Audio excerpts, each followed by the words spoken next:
Good morning students, कैसे हैं आप सब। आई होप सब अच्छे होंगे और अपने एग्जाम की तैयारी बहुत अच्छे से कर रहे हैं। आज हम पहुंच चुके हैं हमारे चैप्टर नंबर 5 पर, जिसके अंदर हम डिस्कस करेंगे लिवाई एंड कलेक्शन का पॉइंट।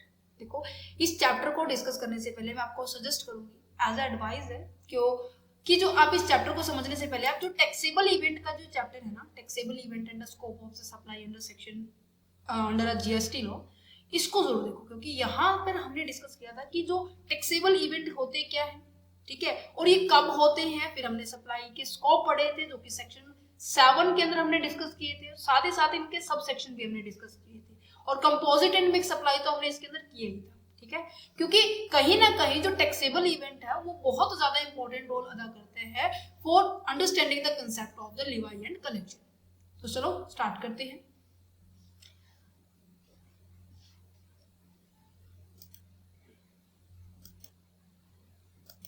हम अपना न्यू पेज ले लेते हैं इस चीज को समझने के लिए। चलो, तो चैप्टर नंबर है हमारे पास 5, जिसके अंदर हम लिवाई एंड कलेक्शन का कंसेप्ट पढ़ेंगे। इसको पढ़ने से पहले हम दो बातों के बारे में हम जानेंगे। टैक्सेबल इवेंट क्या होता है और ये कब अराइज होता है, ठीक है। देखो, हमने डिस्कस किया था टैक्सेबल इवेंट वो पॉइंट ऑफ टाइम होता है। क्या वो पॉइंट ऑफ टाइम होता है जब हमारी टैक्स लायबिलिटी क्या होती है, अराइज होती है। अराइज दैट मीन्स क्रिएट हो रही है। और ये कब होती है, ये होती है जब हम किसी भी जब हम क्या करते हैं, सप्लाई करते हैं। चाहे सप्लाई हमारी, चाहे वो गुड्स की हो, चाहे वो हमारी सर्विसेज की हो। Is it clear. तो कहने का मतलब टैक्सेबल इवेंट का मतलब क्या है कि जब जब हम सप्लाई करेंगे तब तब हमारा क्या होगा, टैक्सेबल इवेंट क्रिएट होने वाला है, ठीक है। दैट मीन्स आपको लायबिलिटी रेज हो रही है और आपको टैक्स देना पड़ेगा, और वो टैक्स कितना देना है, कैसे देना है, किसको देना है, ये सब आज हम इसको डिस्कस करेंगे, है ना। क्योंकि प्रीवियस लेक्चर के अंदर मैंने क्या बताया था कि आपको टैक्स कैसे कैलकुलेट करना है, इस चीज को समझने से पहले ये समझना होगा कि टैक्स लायबिलिटी कैसे क्रिएट होती है, कैसे अराइज होती है ना। क्योंकि पहले काफी सारे टैक्सेस आपको पे करने पड़ रहे थे, जैसे कि एक्साइज ड्यूटी होगी, सर्विस टैक्स हो गया, कस्टम ड्यूटी होगी, सेंट्रल सेल्स टैक्स हो गया, वेट हो गया, क्योंकि इनके डिफरेंट डिफरेंट इवेंट्स थे, तभी तो डिफरेंट डिफरेंट ड्यूटी देनी पड़ी थी। जैसे ही जीएसटी आया था, ये जो मल्टीपल इवेंट्स से क्या हो गया, ये सिंगल इवेंट में कन्वर्ट हो गया, है ना। तो सिंगल इवेंट को कन्वर्ट करने के लिए, कन्वर्ट को समझने के लिए आपको, तभी कह रही हूँ ये पूरा चैप्टर आपको अच्छे से समझना होगा। अब यहाँ पे पढ़ते हैं आपके यहाँ ये वाला पॉइंट पे आए हुए थे कि जो टैक्सेबल इवेंट क्या है कि आपको पॉइंट ऑफ टाइम बताते हैं, वो समय बताता है जिसके कारण आपकी लायबिलिटी क्रिएट हो रही है। जिसके लायबिलिटी कब क्रिएट हो रही है, जब जब हम सप्लाई कर रहे हैं, जब हम गुड्स को खरीद रहे हैं, सर्विसेज को खरीद रहे हैं। चलो, हमने गुड्स और सर्विसेज को खरीद लिया, अब टैक्स की लायबिलिटी किसके ऊपर डालनी है, ठीक है। अब मैंने कहा कि मैंने सामान तो खरीद लिया, चलो जी अच्छी बात है, बट ये जो टैक्स की लायबिलिटी अराइज हुई है वो किसकी है, दैट मीन्स उसकी लायबिलिटी को इंपोज करना होगा, दैट मीन्स आपको लगाना होगा। अब ये कितना लगेगा, उसको लगाने के लिए हमें उसको कैलकुलेट तो करना होगा ना, है ना, कि इसके ऊपर कितना टैक्स लगा है, कैलकुलेट ऑफ द टैक्स, हमें टैक्स को कैलकुलेट करना पड़ेगा। देन कहीं जाके हम इसको क्या करने वाले हैं, कलेक्ट करने वाले हैं। क्या आपको इतना समझ में आया। तो यही तो चैप्टर का नाम है, लिवाई एंड कलेक्शन। समझ में आ गया। चलो मैं बताती हूँ। लिवाई के अंदर दो कंपोनेंट आते हैं। क्या, सबसे पहला पॉइंट क्या है, इम्पोजिशन, एंड सेकंड क्या है, असेसमेंट, ठीक है।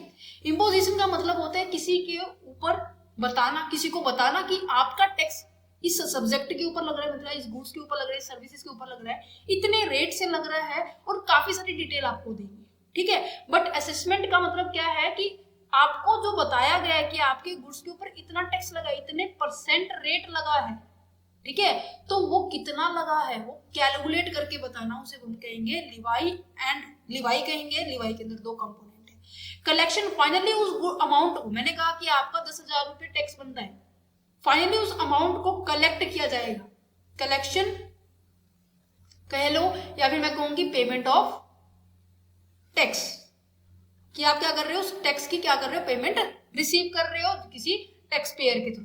अब यहाँ पे जो टैक्स पेयर होता है नॉर्मल कंडीशन में मोस्ट ऑफ सप्लायर होता है, जिससे आप सामान खरीद रहे हो, जिससे आप क्या कर रहे हो, गुड्स सर्विसेज ले रहे हो, उसे हम क्या कहेंगे, सप्लायर कहेंगे। और वही हमारा क्या होता है, मोस्ट ऑफ चार्जेस के अंदर हमारा टैक्स पेयर होता है, ठीक है। और जो आपका टैक्स पेयर होता है ना, टैक्स पेयर जो ये पर्सन मैंने आपको बताया, ये हमेशा रजिस्टर्ड होगा।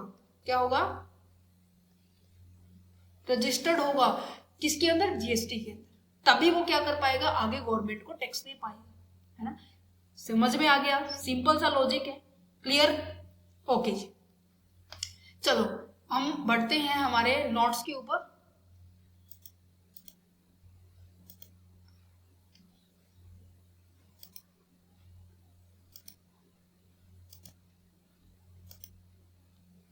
क्या है, देखो इंट्रोडक्शन में सबसे पहले जो लास्ट चैप्टर था उसको डिस्कस करते हैं, ठीक है। देन हम इनको यहाँ पे डिस्कस करेंगे। A taxable event is an event on happening of which tax liability arise. वो इवेंट होता है, वो टाइम पॉइंट ऑफ टाइम होता है जब हमारी क्या होती है, टैक्स लायबिलिटी अराइज होती है। क्योंकि विदाउट इवेंट के हम ये नहीं पता लगा पाएंगे कि कितना टैक्स आपके ऊपर इम्पोज करना है, कितना आपको कलेक्ट करना है। Okay, of a tax is based on the happening of a taxable event, क्योंकि ये दोनों के दोनों पॉइंट आपके टैक्सेबल इवेंट के ऊपर डिपेंड करते हैं। Tax can be impose only on the taxable event. Simply taxable event is an point of time. क्या होता है ये? पॉइंट ऑफ टाइम होता है। चलो लिवाई का मतलब समझते हैं। Levy of a tax means imposition of a tax. Imposition होना मीन्स की लगाना, as well as a assessment. तो समझते हैं दोनों पॉइंट्स को। इम्पोजिशन कौन करता है? पार्लियामेंट का काम है, और ये बताता है, ये डिफाइन करके बताता है कि जो टैक्सेबल सब्जेक्ट कौन सा है, आपकी टैक्स रेट कौन सी है, और अदर रेलिवेंट जितनी भी डिटेल्स है वो आपको बता देती है, ठीक है। इम्पोजिशन का मतलब है कि फाइनली बताना कि किसके ऊपर क्या, प्रोडक्ट के ऊपर कैसा टैक्स लगने वाला है, ठीक है।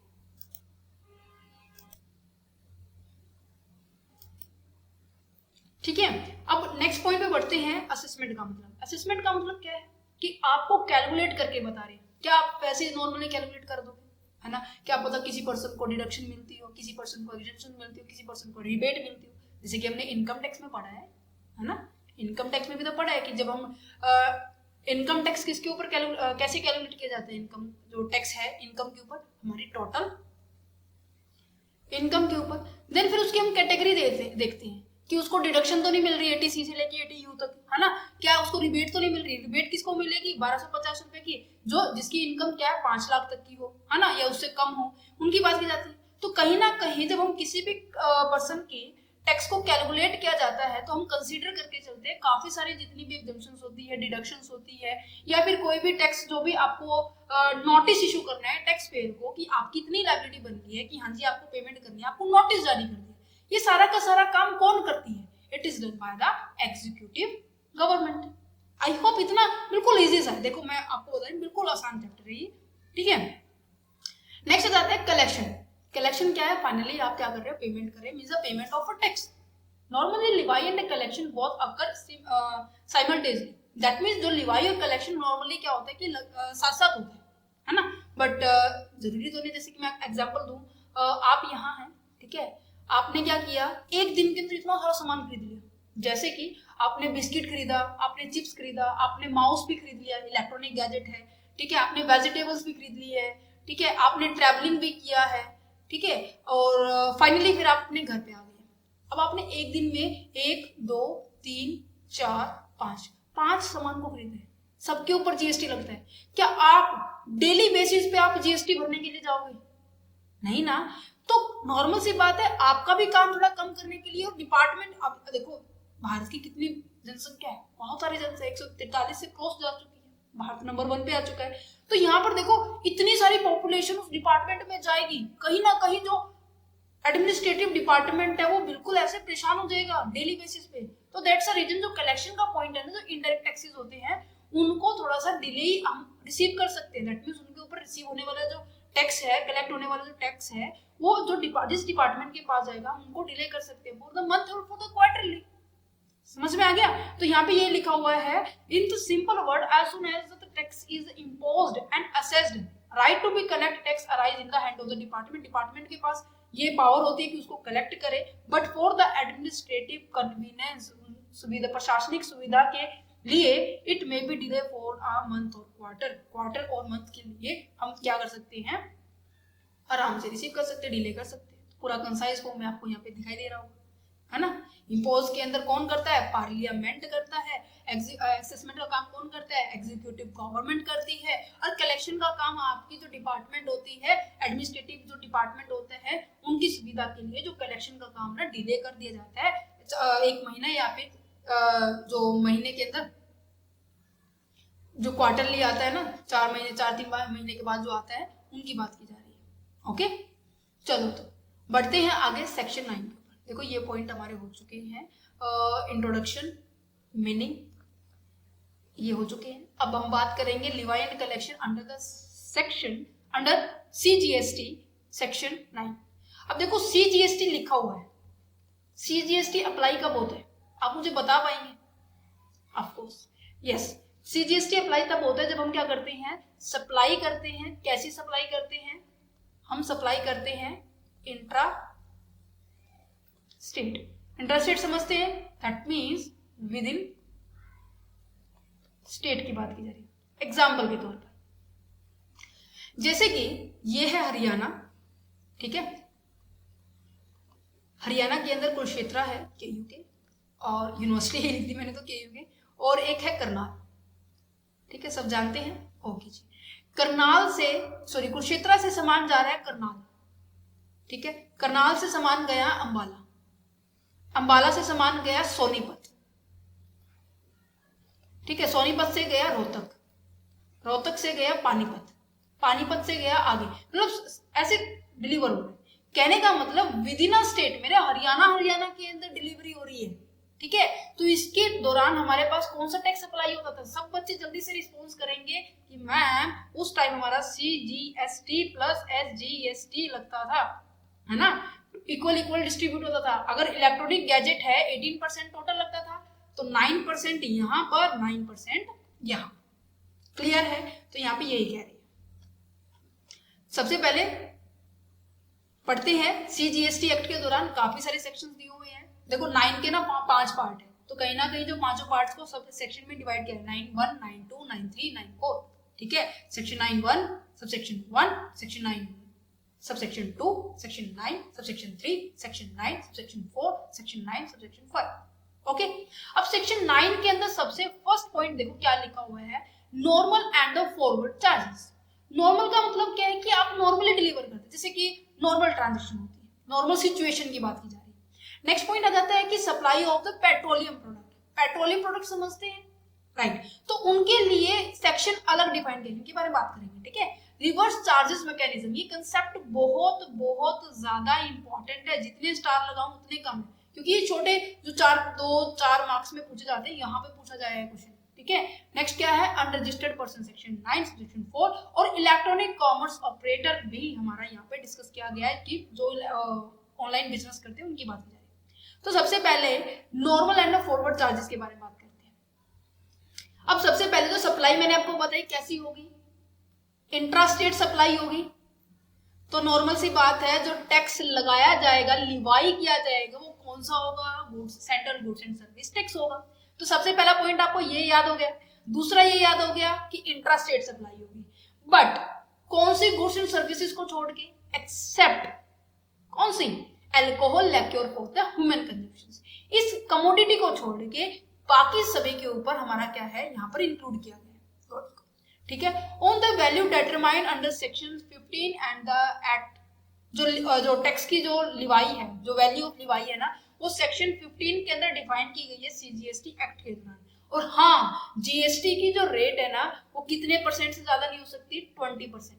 आप ये कहेंगे कि मैम 28 तक गया हुआ है, यस ऑफ कोर्स, बट आप ये भूल रहे हैं कि जो 28 है वो है तो मैक्सिमम, है ना, बट हम बात किसकी कर रहे हैं, CGST की बात कर रहे हैं। अब यहाँ पे मैं कहूंगी 28% है, तो 28% 14% हमारा CGST हो गया, और SGST हमारा कितना हो गया, 14%। Is it clear? तो कहने का मतलब जो पर्टिकुलर गवर्नमेंट है उसके पास एक्सीडिंग वैल्यू कितने तक हो सकती है, 20%। दैट मीन्स यहाँ पे टॉप में कितनी जा सकती है, 40%। क्लियर है, क्लियर है, समझ में आ गया। चलो जी, दैट मीन्स कि जो GST की जो रेट है आपकी, मैंने अभी यहीं पे लिखी थी, अच्छा मैंने दूसरे लेक्चर में बताया था। आपके 5%, 12%, 18%, 28% क्या होती है हमारी जीएसटी की स्लैब से। इवन कुछ एक आइटम रहते हैं जिनके ऊपर बिल्कुल भी जीएसटी नहीं लगता, राइट। तो ये जो 28% है, इससे एक्सीड करके आप मैक्सिमम कितने कर सकते हैं 40%, और पर्टिकुलर जो गवर्नमेंट है उनके पास कितने परसेंट जाएगा 20% एंड 20%। Is it clear? चलो यहाँ पे यही बात कर रहे हैं। और जो टैक्स पेयर कौन होगा, टैक्सेबल पर्सन की बात की जा रही है, वो कौन होगा? नॉर्मल कंडीशन के अंदर वो सप्लायर होगा जो सामान को आगे सप्लाई कर रहा है। तो यहाँ पे जो याद करने का जो टैक्स कौन सा लगेगा, सीजीएसटी लगेगा, इंट्रा स्टेट सप्लाई होगी कौन से प्रोडक्ट को छोड़कर। थर्ड पॉइंट है alcohol liquor for the human consumption वाले पॉइंट को छोड़कर। और जो लिवाई फॉर वैल्यू है जो लिवाई की, वो कितने टैक्स की जो रेट है वो कितने परसेंट तक एक्सीड कर सकती है, 20% तक एक्सीड कर सकती है। जो टैक्स पेयर है वो क्या होगा, हमारा सप्लायर। इन्हीं पॉइंट, अगर आप पॉइंट इनको पॉइंट्स में लिखेंगे तो अच्छा इम्पैक्ट डलेगा एग्जामिनर के सामने। तो आप इनको ऐसे लिख सकते हैं, intrastate value for Levi, GST rate क्या हो सकती है, मैक्सिमम रेट आपकी अनाउंस की गई है GST 28%, but it can be increased up to the 40%, 20% CGST, 20% SGST. जो आइटम अभी फिलहाल जीएसटी से बाहर रखी गई है वो कौन कौन सी है, पेट्रोलियम क्रूड है, हाई स्पीड डीजल है, मोटर स्पीड है, और natural gases and aviation turbine fuel है। ये भी हम आगे बढ़ेंगे सेक्शन 9 सबसेक्शन 2 के अंदर, ठीक है। इसकी ये ऐसे प्रोडक्ट हैं जिनको हमने क्या किया, अभी जीएसटी के अंदर एनरोल नहीं किया। जो पहले लगते थे इनके ऊपर जीएसटी इनडायरेक्ट टैक्सेस, वही एज इट इज अप्लाई होते हैं, ठीक है। आप रीजन अभी आगे बढ़ेंगे। और हाँ, जो alcohol liquor for the human consumption वाली जो प्रोडक्ट था, इसके ऊपर भी क्या है जीएसटी में अभी इसको इंक्लूड नहीं किया। रीजन पता है क्या है? अब देखो हर चीज क्या है, जितना भी रिवेन्यू, मैंने कहा कि कोई सामान मैंने अगर खरीदा है 100 रुपए का सामान है, ठीक है, उसके ऊपर 28 रुपए जीएसटी लग गया, 14 रुपए हमारे पास सेंट्रल गवर्नमेंट के पास चले गए, 14 रुपए हमारे स्टेट के पास चले गए। यहाँ पे 14 रुपए इनके हैं और 14 रुपए हमारे इनके। तो यहाँ पे ना रिवेन्यू बढ़ रहा है, जिसके कारण किसी एक पर्टिकुलर गवर्नमेंट को नुकसान हो रहा है। क्योंकि जब पहले की बात अगर की जाए तो स्टेट गवर्नमेंट ही लेती थी अल्कोहल प्रोडक्ट्स के ऊपर जो हमारा इंडायरेक्ट टैक्सेस थे, है ना। तो यहाँ पर गवर्नमेंट को नुकसान हो रहा है, अपना रिवेन्यू डिस्ट्रीब्यूट हो रहा है, दैट्स अ रीजन। क्योंकि ऐसे प्रोडक्ट्स जो कि कहीं ना कहीं मेरे पॉइंट ऑफ व्यू से, मेरे विचारधारा के हिसाब से, ये जो सामान है जैसे कि जो शराब हो गई है, ऐसे तंबाकू हो गया, बीड़ी, ये सभी ऐसे प्रोडक्ट जो कि कहीं ना कहीं ह्यूमन की जो हेल्थ है उसको बहुत ज्यादा इफेक्ट करते हैं, और लोग इन चीजों को बहुत ज्यादा भी कंज्यूम करते हैं, है ना, ये आपको भी पता है। तो कहीं ना कहीं ऐसे प्रोडक्ट्स के ऊपर जो गवर्नमेंट ज्यादा टैक्स लगाएगी, ज्यादा रिवेन्यू अपना जनरेट करेगी। मैं तो कहूँ, एक तो 100 रुपए की बोतल मिल रही है, ठीक है, किसी भी वाइन की है या फिर अल्कोहल प्रोडक्ट है, वो 100 रुपए का है। अगर गवर्नमेंट उसके ऊपर जीएसटी बहुत ज्यादा, मतलब इनडायरेक्ट टैक्सेस बहुत ज्यादा इंक्लूड कर दे, उसको 300 का बना दे, तो गवर्नमेंट का तो रिवेन्यू 200 रुपए बढ़ गया, बट लोगों की खरीदने की जो कैपेसिटी है वो थोड़ा कम हो जाएगी। बट वही बात है, जिनको लेना है तो वो 300 में भी लेंगे, है ना। तो कहीं ना कहीं इन चीजों को कंट्रोल करने के लिए गवर्नमेंट इनडायरेक्टली इस चीजों का यूज कर रही है, जिससे गवर्नमेंट का भी रिवेन्यू जनरेट हो रहा है, जो कहीं ना कहीं ह्यूमन की हेल्थ को बचाने के लिए भी ये स्टेप सही, कहीं ना कहीं सही है ना। तो यहाँ पे इसी वजह से जो जीएसटी है, देखो यहाँ पे क्या लिखा हुआ है, alcohol is a most revenue generating commodity from which most of the state are the maximum revenue. बहुत सारी स्टेट जो है, बहुत सारे जो राज्य है, इसी से सबसे ज्यादा रिवेन्यू जनरेट कर रहे हैं। सबसे ज्यादा की बात की मोस्ट रिवेन्यू जनरेटिंग कमोडिटी है ये, ठीक है। क्योंकि अगर जीएसटी इंट्रोड्यूस कर दिया तो कहीं ना कहीं ये शेयर करना पड़ेगा आपको, इसका रिवेन्यू किसके साथ, सेंट्रल गवर्नमेंट के साथ। तो कहीं ना कहीं नुकसान किसको हो रहा है, स्टेट गवर्नमेंट को। तो तभी तो अभी तक ये सीजीएसटी एक्ट 2000 के तहत इसको अभी बाहर रखा गया है, और इसके लिए स्पेशल एंट्री की जाती है, entry number 51, remain with the state government. State government इसका काम संभालती है अभी तक, ठीक है। कलेक्शन ऑफ द जीएसटी का जो कलेक्शन किया जाता है, payment of the rule tax rule 2017 के हिसाब से। नेक्स्ट पॉइंट क्या लिखा हुआ है, payable by the taxable person. जो भी पर्सन है जिसको ये पेमेंट करनी है, टैक्स पेमेंट करनी है, वो कौन होगा, आपका सप्लायर।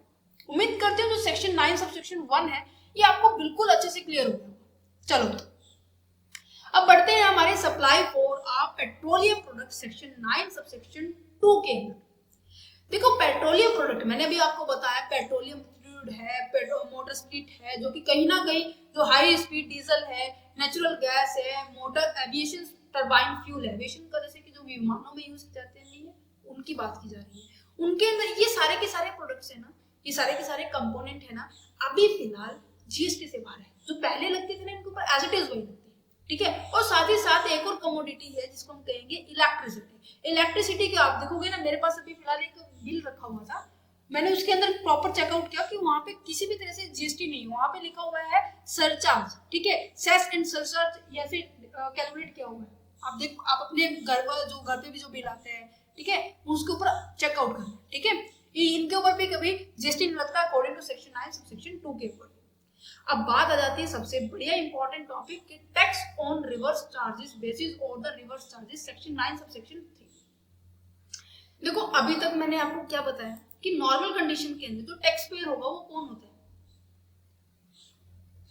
सप्लायर। सप्लायर बोले तो वो पर्सन जिसने आपको सामान दिया है, ठीक है, ये वही पर्सन होगा, इसे मैंने इसको क्या नाम दिया? Taxable person, right. क्या नाम दिया मैंने इसको? Taxable person. अब इस टैक्सेबल पर्सन के पास, ये टैक्सेबल पर्सन है तो नॉर्मल सी बात है इसने अपने आप को जीएसटी में क्या करवाया होगा? रजिस्टर्ड करवाया होगा, है ना, समझ पा रहे हो? तो रिस्पॉन्सिबिलिटी किसकी है अब यहां पे? रिस्पॉन्सिबिलिटी किसकी है टैक्स को पे करने की? वो है आपके सप्लायर की। Is it clear? समझ पा रहे हो इतना पॉइंट? बिल्कुल अच्छे से समझ पा रहे हो। चलो अब मैंने कहा कि ये जो टैक्स की जो रिस्पॉन्सिबिलिटी है सप्लायर से, मैं इसको शिफ्ट करके इस दायरे में लेके आ जाऊं और उसको भेज दूं रिसिपिएंट के ऊपर। इसकी एक परचेजर की बात की जा रही है, इसके जिसने सामान खरीदा है उसकी बात की जा रही है कि अब जो टैक्स की लायबिलिटी है, जो अब टैक्स की जो रिस्पॉन्सिबिलिटी है, मैं शिफ्ट कर दूं इस पर्सन के ऊपर। ये कब होगा? जब ये पर्सन क्या होगा? रजिस्टर्ड नहीं होगा, सबसे पहली बात, ठीक है। मींस की जो प्रोसेस आपका मैन्युफैक्चरर से होलसेलर के ऊपर, होलसेलर से आपका रिटेलर से चल रहा था, है ना, अब ये सिचुएशन रिवर्स हो जाएगी ऐसे। बस सिंपल सा मतलब है रिवर्स, देखो नाम से क्लियर है, रिवर्स चार्जेस मैकेनिज्म, है ना। इसके अंदर बस यही है कि जो आप क्या कर रहे हो, रिस्पॉन्सिबिलिटी है ना जीएसटी को पे करने की, सप्लायर से आप किसकी ओर प्रोवाइड कर रहे हो? रिसिपिएंट से कर रहे हो जिसने सामान खरीदा, ठीक है। The essential means the buyer act as the tax collector. Buyer को क्या कहेंगे हम? टैक्स कलेक्टर कहेंगे, और वो डिपॉजिट करेगा टैक्स सीधा गवर्नमेंट को instead two of the seller. Seller नहीं करेगा, वो बायर करेगा, ठीक है। अब मैं कहूंगी जैसे सामान खरीद, पहले तो फर्स्ट केस ये था ना, केस नंबर फर्स्ट ये था और केस नंबर हमने सेकेंड ये बना। इसी के अंदर एक एग्जाम्पल लेते हैं अच्छा सा, जिससे आपको अच्छे से क्लियर हो जाए, ठीक है। देखो एग्जाम्पल क्या है कि पहले आपका सामान बनता था 100 रुपए और उसके अंदर 18 रुपए जीएसटी बनी, देन आपने कितना पे किया? 118 रुपए। अब आपने तो अपनी जेब में से टोटल पैसे कितने निकाले? 118 रुपए, और फाइनली सप्लायर को दे दी। अब सप्लायर की ड्यूटी है कि ये जो 18 रुपए ये डिपॉजिट करवाए गवर्नमेंट के पास, और 100 रुपए जो इसकी लागत आई थी वो अपने पास रखे, ठीक है। In case reverse charge mechanism में यही सामान 100 प्लस में 18 इज इक्वल टू 118। अब ये बताओ रिसिपिएंट जो है, जिसने जो परचेजर है, वो कितने रुपए देगा? 100 रुपए देगा या फिर 118 रुपए देगा? तो ऑब्वियस सी बात है, अब उसकी रिस्पॉन्सिबिलिटी है टैक्स को डिपॉजिट करने की, तो नॉर्मल सी बात है ये 100 रुपए किसको देगा? ये सप्लायर को देगा जिसने इसको सामान दिया है। 18 रुपए ये गवर्नमेंट को डिपॉजिट करेगा, तो टोटल इसको इतना खर्चा हुआ। अब ये गवर्नमेंट को देने की रिस्पॉन्सिबिलिटी इस टाइम रिसिपिएंट की है, तो इसे बोलेंगे रिवर्स चार्ज मैकेनिज्म, ठीक है। अगर मैं इसकी की फीचर्स की बात करूं जो आपको याद रखनी है किसकी? रिवर्स चार्ज मैकेनिज्म की, कि यहाँ पर जो रिस्पॉन्सिबिलिटी है वो शिफ्ट कर दी जाती है, और हाँ दूसरा पॉइंट ये है कि ये सभी सिचुएशन में एप्लीकेबल नहीं होता, ये एप्लीकेबल होता है स्पेसिफिक एरियाज के अंदर, स्पेसिफिक केसेस के अंदर। जो एक केसेस मैंने आपको बताया जो कहीं ना कहीं आपका यहाँ बिलोंग करता है कि वो जो सप्लायर है आपका अनरजिस्टर्ड होगा। अगर सप्लायर हमारा, मैं आपको साथ साथ सेक्शन 9 सबसेक्शन 4 बता रही हूँ, अगर सप्लायर हमारा क्या हुआ, अनरजिस्टर्ड हुआ, तो रिस्पॉन्सिबिलिटी, तो नॉर्मल सी बात है, रिसिपिएंट क्या होना चाहिए हमारा, रजिस्टर्ड होना चाहिए। एग्जाम्पल जैसे कि मैं कहूं कि फार्मर है, ये मोस्ट ऑफ क्या करता है, ये आपको कंपनी को क्या करता है, सामान को सप्लाई करता है, तो उसमें क्या कहेंगे, सप्लायर कहेंगे। ठीक है। अब मैंने कहा कि इसकी आलू की खेती बहुत अच्छी चल रही थी, इसने लेस कंपनी को क्या दिए, पोटैटोज जो है वो बहुत सारे प्रोवाइड करें, तो यहाँ पे जो कंपनी ए जो है ये क्या है, बायर है, ये अपने आप को रजिस्टर्ड भी करवाया है उन्होंने। फार्मर ये यहाँ पर रजिस्टर्ड नहीं है, तो इस केस में सप्लायर आपका अनरजिस्टर्ड है, रिसिपिएंट आपका रजिस्टर्ड पर्सन है, तो पेमेंट किसकी रिस्पॉन्सिबिलिटी होगी, आपकी यहाँ पर रिसिपिएंट की होगी, जो भी आपने उसको सप्लाई अंदर रिवर्स चार्ज मैकेनिज्म के बेस पर। ठीक है।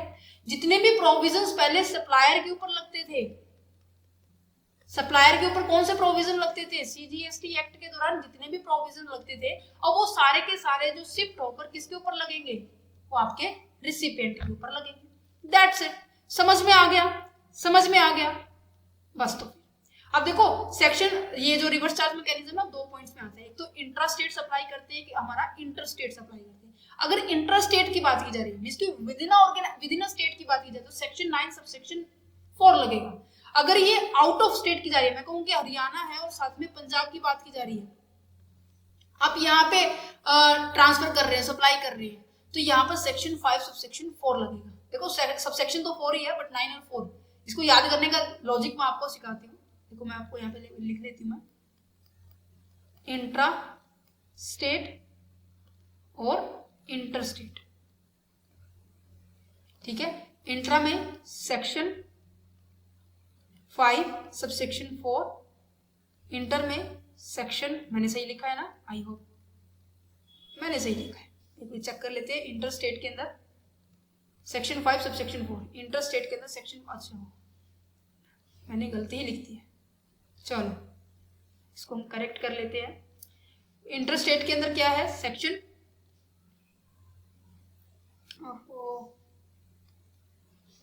इंट्रा के अंदर सेक्शन 9 सबसेक्शन 4, सेक्शन 9 सबसेक्शन 4, यहाँ पे सेक्शन 5 सबसेक्शन 4, अब सही लिखा है ना, इंट्रा में सेक्शन 9 4। ठीक है जी।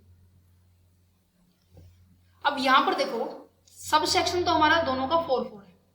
ठीक है। अब 9 और 5 याद करना होगा। देखो सबसे पहले हमारी इंट्रा आती है, फिर हमारा इंटर आता है ना। सबसे पहले क्या आता है, इंट्रा आती है, देन फिर इंटर आता है। इन दोनों के बीच का डिफरेंस देखो कितना है, ये भी कितना है, 4 है। तो आप कहीं ना कहीं इस तरीके से याद कर सकते हो, डिफरेंस 4 होना चाहिए 9 और 5। अब ये आप याद रखना कि 9 जैसे कि अब मैं जैसे कंफ्यूज होगी तो ऐसे आपको नहीं होना। 9 आपका इंट्रा है, पहले ज्यादा सामान छोटे वाले बच्चे को देते हैं और जो कम सामान थोड़ा बड़े वाले बच्चे को देते हैं, क्योंकि वो समझदार होते हैं। ठीक है। चलो बढ़ते हैं हमारे सेक्शन 9 सबसेक्शन 5 के ऊपर, जो कि इलेक्ट्रॉनिक कॉमर्स ऑपरेटर से बिलोंग करता है। दैट मीन्स जो अपना बिजनेस कहीं ना कहीं, अपना जो बिजनेस है कहाँ से बिलोंग, कैसे कर रहा है, इलेक्ट्रॉनिक बेस पे कर रहा है, मीन्स कि ऑनलाइन बिजनेस स्टार्ट करता है। यस, एक और ट्रिक है हमें, क्योंकि अब स्टार्टिंग में ही हमने डिस्कस किया था, मेरे को भी रिकॉल हुआ, स्टार्टिंग में भी हमने डिस्कस किया था, जो नॉर्मल एंड फॉरवर्ड चार्जेस के अंदर कैसी सप्लाई होगी, इंट्रा स्टेट सप्लाई होगी, है ना। और इवन आपकी जो लिवाई एंड कलेक्शन जो सेक्शन 9 है, यहाँ पे सीजीएसटी एक्ट के बारे में बात कर रही है। सीजीएसटी का मतलब यही है, जब हमारी क्या होती है, इंट्रा लगती है ना। अब इंट्रा स्टेट सप्लाई के अंदर कौन सा सेक्शन था, 9, तो ये ऐसे याद कर सकते हो कि इंट्रा ही लग गई। सीजीएसटी के अंदर बात कर रहे हैं तो सेक्शन 9 की बात करी हुई थी, और यहाँ पे अगर बात की बात की जाए इंटर की, तो यहाँ पे सेक्शन 5 सबसेक्शन 4 की बात की जाएगी। ओके चलो, अब यहाँ पे ना इलेक्ट्रॉनिक कॉमर्स ऑपरेटर के अंदर ना बहुत इंटरेस्टिंग पॉइंट ये है, कई बार ऐसा होता है ना कि ऑनलाइन, जैसे कि मैं यहाँ बैठी हूँ, ठीक है, अब मुझे भी नहीं पता कि मुझे कितने बच्चे देख रहे हैं, किस किस एरिया से देख रहे हैं, राइट। तो उस एरिया में अगर मैं खुद फिजिकली प्रेजेंट हूँ, एक तो ये सिचुएशन आ जाती है ना। और एक सिचुएशन आ जाती है कि मैं फिजिकली वहां पे प्रेजेंट नहीं हूँ। तो यहाँ पर जैसे कि मैं आपको एग्जांपल दूं, जैसे कि मैं अब यहाँ पे इंस्टीट्यूट में भी पढ़ा रही हूँ, ऑनलाइन भी पढ़ा रही हूँ। अब इंस्टीट्यूट में पढ़ाना, उस टाइम में फिजिकली मेरे एरिया में प्रेजेंट हूँ ना, फिजिकली जब एरिया में प्रेजेंट होता है तो टैक्स की लायबिलिटी उसी पर्सन की बनती है जो उस एरिया में है, टैक्सेबल टेरिटरी में है। ठीक है, अगर मैं बात करूं कि मैं उस फिजिकल एरिया में हूं ही नहीं, जैसे कि मैं कहूं कि जैसे कि मैं हरियाणा से ऑपरेट कर रही हूँ, मैं यहाँ पे हूँ, बट अगर पंजाब के बच्चे भी मुझे देख रहे हैं, ऑनलाइन देख रहे हैं, तो कहीं ना कहीं मैं वहां पे नहीं हूँ, है ना। तो अगर मैं वहां पे अपने किसी लीगल रिप्रेजेंटेटिव को भी रख सकती हूँ, है ना, या फिर किसी एक स्पेशल पर्सन को अपॉइंट करूंगी जो स्पेशली टैक्स के पर्पज से होगा कि वहां पर ध्यान रख के वो टैक्स पे करे। तो यहाँ पे इसी तरह से जो इलेक्ट्रॉनिक कॉमर्स ऑपरेटर की जो लायबिलिटी होती है, ठीक है, सॉरी, कि आपकी जो अपने बिजनेस को ऑपरेट कर रहे हो, ऑनलाइन बिजनेस जो ऑपरेट कर रहे हो, तो उस टाइम भी तो लायबिलिटी बनती है ना, उस टाइम भी तो हमें टैक्स पे करना पड़ता है ना। तो एक फर्स्ट कंडीशन आती है नॉर्मल की केस में, जब हम फिजिकली उस जगह पे ऑलरेडी एग्जिस्ट होते हैं तो टैक्स की लायबिलिटी हमारे इलेक्ट्रॉनिक कॉमर्स ऑपरेटर की होती है। इन केस जो ऑपरेटर है वो फिजिकली प्रेजेंस में नहीं है तो टैक्सेबल टेरिटरी के अंदर, तो यहाँ पे दो केस बनते हैं, या तो अपने लीगल रिप्रेजेंटेटिव को उस जहां पे वो काम कर रहा है उस टेरिटरी के अंदर खुद हो, या फिर लीगल रिप्रेजेंटेटिव भी नहीं आप अपॉइंट कर सकते तो उस टेरिटरी के अंदर तो आपको करना होगा एक स्पेशल पर्सन जो स्पेशली उसी काम को करे, उसी काम के लिए अपॉइंट हुआ है। देखो लीगल रिप्रेजेंटेटिव अपॉइंट कर, जैसे मैं कहूँ कि मेरे बजाय, ठीक है, जैसे होता है ना कि क्लास के अंदर आप प्रॉक्सी बोलते हैं, बहुत टाइम आपने किया होगा कि आपकी अटेंडेंस कोई और बोल रहा है, आपके बदले आपकी एप्लीकेशन कोई और देने जा रहा है, आपको रिप्रेजेंट कर रहा है कि मैं आप उसके बारे में इंफॉर्मेशन देने आया। समझ आ गया? चलो ये आ गया, ये आपका सेक्शन 9 सब सेक्शन 5 के बारे में बात की। नॉर्मल केस आता है जब आप फिजिकली प्रेजेंस होते हैं, ये एज इट इज मैंने आपको यहाँ लिखा हुआ है, ठीक है। अब बात करते हैं, ये सेक्शन 9 कंप्लीट हो चुका है, उम्मीद करती हूँ ये देखो सिंपल सा था ना, आसान था, ठीक है। नॉर्मल हो गया, सप्लाई पेट्रोलियम प्रोडक्ट हो गया, रिवर्स चार्ज मैकेनिज्म हो गया, अनरजिस्टर्ड पर्सन हो गया, इलेक्ट्रॉनिक कॉमर्स ऑपरेटर हो गया, ठीक है जी। चलो तो liability of tax, GST tax की लायबिलिटी है। अगर मैं नॉर्मल कंडीशन में बात करूं तो टैक्स की लायबिलिटी किसकी बनती है? सप्लायर की बनती है। तभी कह रही थी मैं जो टॉपिक है ऊपर वाले टॉपिक सेक्शन 9 से रिलेट कर रहे हैं। अगर मैं कहूं कि हमारा जो सप्लायर है, ठीक है, वो रजिस्टर्ड ही नहीं है, तो उस केस में क्या होगा? हमारा रिसिपिएंट का केस लगेगा, आरसीएम का केस लगेगा। कहने का मतलब जो परचेजर है, कंपनी और फार्मर का एग्जांपल लिया था ना, वो यहाँ पे अप्लाई होगा। फिर आ जाते हैं in case of the other cases, दो केस और आते हैं जिसके अंदर टीडीएस और टीसीएस हम काटते हैं, यहाँ पे डिडक्ट आएगा, टीडीएस और टीसीएस काटते हैं। देखो टीडीएस कब कटता है वो भी पता है आपको, जैसे कि सैलरी के पॉइंट ऑफ व्यू से कटता है मोस्ट ऑफ, ठीक है। ऐसे हमने बहुत सारे पॉइंट में किया था TDS under section I hope 190 से स्टार्ट हुए थे, पता नहीं 90 से स्टार्ट हुए थे, इनकम टैक्स का टॉपिक है ये, उसके अंदर भी हमने डिस्कस किया था। और स्पेशली टीडीएस और टीसीएस के ऊपर बहुत शॉर्ट वीडियो बनाई हुई है जिनके बीच में मैंने डिफरेंस डिस्कस किया था। तो यहाँ पे जस्ट छोटा सा डिस्कस करते हैं, वो भी जीएसटी के पर्पज से। अगर जो अमाउंट है आपके जो कॉन्ट्रैक्ट की जो अमाउंट है वो 2.5 लाख से अगर वो क्या है मैं कहूंगी ऊपर जा चुकी है, ठीक है। मैं देखो यहाँ पे लिखते पढ़ के बताती हूँ थ्रेशोल्ड लिमिट क्या है। You are liable to deduct the TDS, आप तभी टीडीएस मतलब किसकी बात कर रहे हैं? उस एम्प्लॉयर की बात की जा रही है जो इसको करेगा। टीडीएस आप तभी काट सकते हैं if the total value of the supply under a contract exceed ₹2.5 lakh. अगर वो 2.5 लाख से ज्यादा है तो उसकी आपको क्या करना पड़ेगा, तभी टीडीएस काट सकती हो। और टीडीएस की रेट क्या होती है? नॉर्मली 2% होती है, जो कि इक्वल पार्ट्स में बढ़ जाती है, ठीक है। बात आ जाती है time of deduction. Time of deduction क्या होगा? स्पेशली मेंशन क्या हो गया? Deduction need to be made at the time of the payment. Payment के टाइम में आप क्या करोगे? डिडक्शन काटोगे। और इस डिडक्ट की हुई अमाउंट को आप गवर्नमेंट के पास कब डिपॉजिट करोगे? मैं आपसे एक क्वेश्चन पूछती हूँ, अगर आपने वो मेरी शॉर्ट वीडियो देखी है टीडीएस और टीसीएस के ऊपर, इन केस गवर्नमेंट आप टीडीएस ना काटो तो कंपनी को क्या नुकसान होगा? अगर आप टीसीएस ना काटो तो कंपनी को क्या नुकसान होगा? आप ये क्वेश्चन का जो आंसर है आप मुझे जरूर कमेंट बॉक्स के अंदर जरूर एक्सप्लेन करके बताना। अगर आपको पता है, नहीं पता तो मैं आपको सजेस्ट करूंगी उस वीडियो को जरूर देखना, ठीक है। हाँ, उस जो अमाउंट आप, मैंने कहा कि आपने टीडीएस सभी पूरे 1 महीने का 1 लाख रुपए हो गया टीडीएस जो आपने काटा है, ठीक है। तो वो डिपॉजिट कब तक कर सकते हो? वो डिपॉजिट आप कर सकते हो अगले महीने की 10 तारीख तक, 10th of the next month in the form of the GST return 7 में। जीएसटी रिटर्न 7 के अंदर आप टीडीएस को डिपॉजिट करोगे। और लास्ट फी अगर आप लेट हो गए डिपॉजिट करवाने में तो आपके ऊपर इंटरेस्ट को आपने बुलावा दिया है, ठीक है, और वो इंटरेस्ट होगा 18%, ठीक है। अगर मैं बात करूं टीसीएस की, उनकी बात भी आपके डिफाइन की गई है। क्या कह रहे हैं कि e commerce operator is required to collect TCS on the net value of the supply गई है। टीसीएस का कंसेप्ट आपका कार का एग्जांपल दिया था मैंने, ठीक है। वहां पर आपको सप्लायर को काटना पड़ता है और फाइनली उसको फिर आप डिपॉजिट कराएंगे। नेक्स्ट आ जाता है power to grant exemptions from tax. Sorry, क्या कह रहे हैं कि ऐसी किन किन को पावर है, गवर्नमेंट के पास पावर है, देखो नॉर्मल सी बात है कि टैक्स में एग्जम्पशंस दे सके। वो टैक्स में एग्जम्पशंस देने की जो सिचुएशन है सेक्शन 11 में डिस्कस किया है, उसके भी 2 सेक्शन है। बहुत छोटा सा पॉइंट है। क्या कह रहे हैं कि सेक्शन 11 सबसेक्शन 1 किससे रिलेटेड है? सर्टेन सप्लाई से, ठीक है।